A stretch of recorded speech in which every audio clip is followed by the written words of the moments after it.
তো আজকে আমরা যেটা নিয়ে কথা বলবো সেটা হচ্ছে ম্যাগনেট। এর আগের ভিডিওতেও আমি ম্যাগনেট নিয়ে কথা বলেছিলাম, আজকেও আমি ম্যাগনেট নিয়ে কথা বলবো। কারণ ম্যাগনেটটা তোমাদের সম্পূর্ণ হয়নি, ঠিক আছে, সম্পূর্ণভাবে যেটাতে আমি ভালোভাবে বুঝতে পারিনি, ঠিক আছে। এটাতে আমি চাইছি যে একটু তোমাদেরকে ভালোভাবে বোঝাবো, ঠিক আছে। তো ম্যাগনেট হচ্ছে দুই প্রকার। এক নম্বর হচ্ছে তোমার কি ন্যাচারাল ম্যাগনেট বা প্রাকৃতিক চুম্বক, এটা হচ্ছে কি আর্টিফিশিয়াল ম্যাগনেট বা কৃত্রিম চুম্বক। ন্যাচারাল ম্যাগনেট বা প্রাকৃতিক চুম্বক, প্রকৃতিতে যেসব চুম্বক পাওয়া যায় তাদের প্রাকৃতিক চুম্বক বলা হয়, ঠিক আছে। খনিজ অঞ্চলে, ঠিক আছে, খনিজ অঞ্চলে এইসব চুম্বক বেশি পাওয়া যায়, আর এই চুম্বক বাজারে কিনতে পাওয়া যায় না, ঠিক আছে। এদের শক্তিও বেশি হয় না, তার জন্য বাজারেও এগুলা বেশি কিনতে পাওয়া যায় না, এটা মনে রাখবে, ঠিক আছে।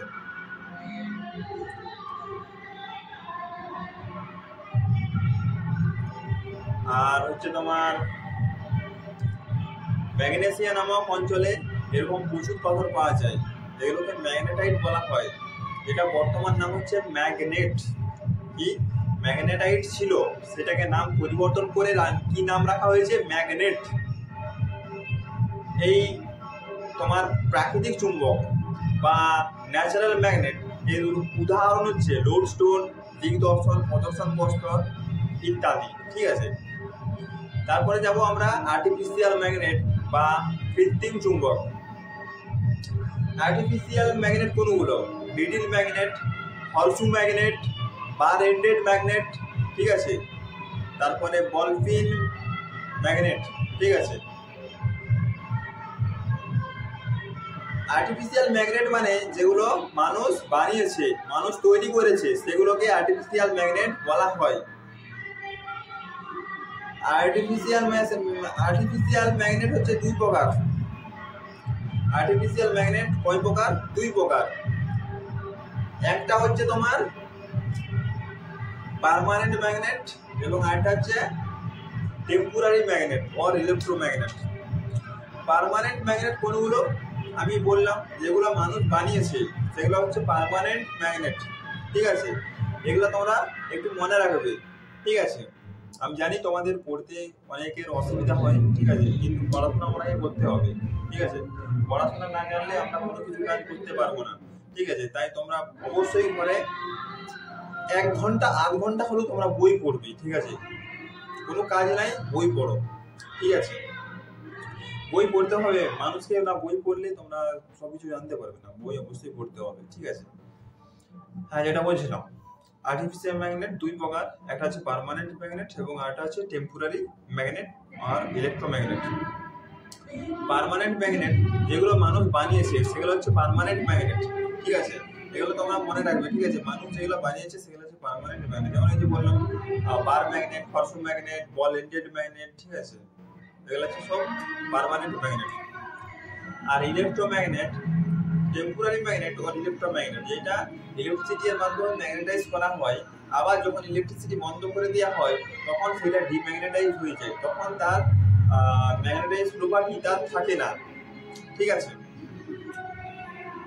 এটা তোমরা অবশ্যই মাথায় রাখবে। তাহলে কি বললাম? আর্টিফিশিয়াল ম্যাগনেট আর হচ্ছে ন্যাচারাল ম্যাগনেট, এই দুটো হচ্ছে তোমার, এই আর্টিফিশিয়াল বলছি, পার্মানেন্ট ম্যাগনেট এবং টেম্পোরারি ম্যাগনেট, এই দুটো হচ্ছে আর্টিফিশিয়াল ম্যাগনেট। এগুলো অবশ্যই মাথায় রাখবে। আমাদের পৃথিবীতে যত রকম পদার্থ রয়েছে সবগুলোকে 3টে ভাগে ম্যাগনেটিজম প্রপার্টি অনুযায়ী ভাগ করা হয়েছে। 1 নম্বর হচ্ছে ফেরোম্যাগনেটিক সাবস্ট্যান্স, ঠিক আছে। ফেরোম্যাগনেটিক সাবস্ট্যান্স সেইগুলো যেগুলো খুব স্ট্রংলি ম্যাগনেটাইজ করা হয়, সেগুলোকে ফেরোম্যাগনেটিক সাবস্ট্যান্স বলা হয়, যেমন স্টিল, নিকেল, কোবাল্ট। 2 নম্বর হচ্ছে প্যারাম্যাগনেটিক সাবস্ট্যান্স সেইগুলো যেগুলো খুব স্লাইটলি বা খুব হালকাভাবে ম্যাগনেটাইজ করা হয়, সেগুলোকে প্যারাম্যাগনেটিক সাবস্ট্যান্স বলা হয়। যেমন হচ্ছে উদাহরণ হচ্ছে তোমার অ্যালুমিনিয়াম, প্লাটিনাম, ঠিক আছে, অ্যালুমিনিয়াম, প্লাটিনাম,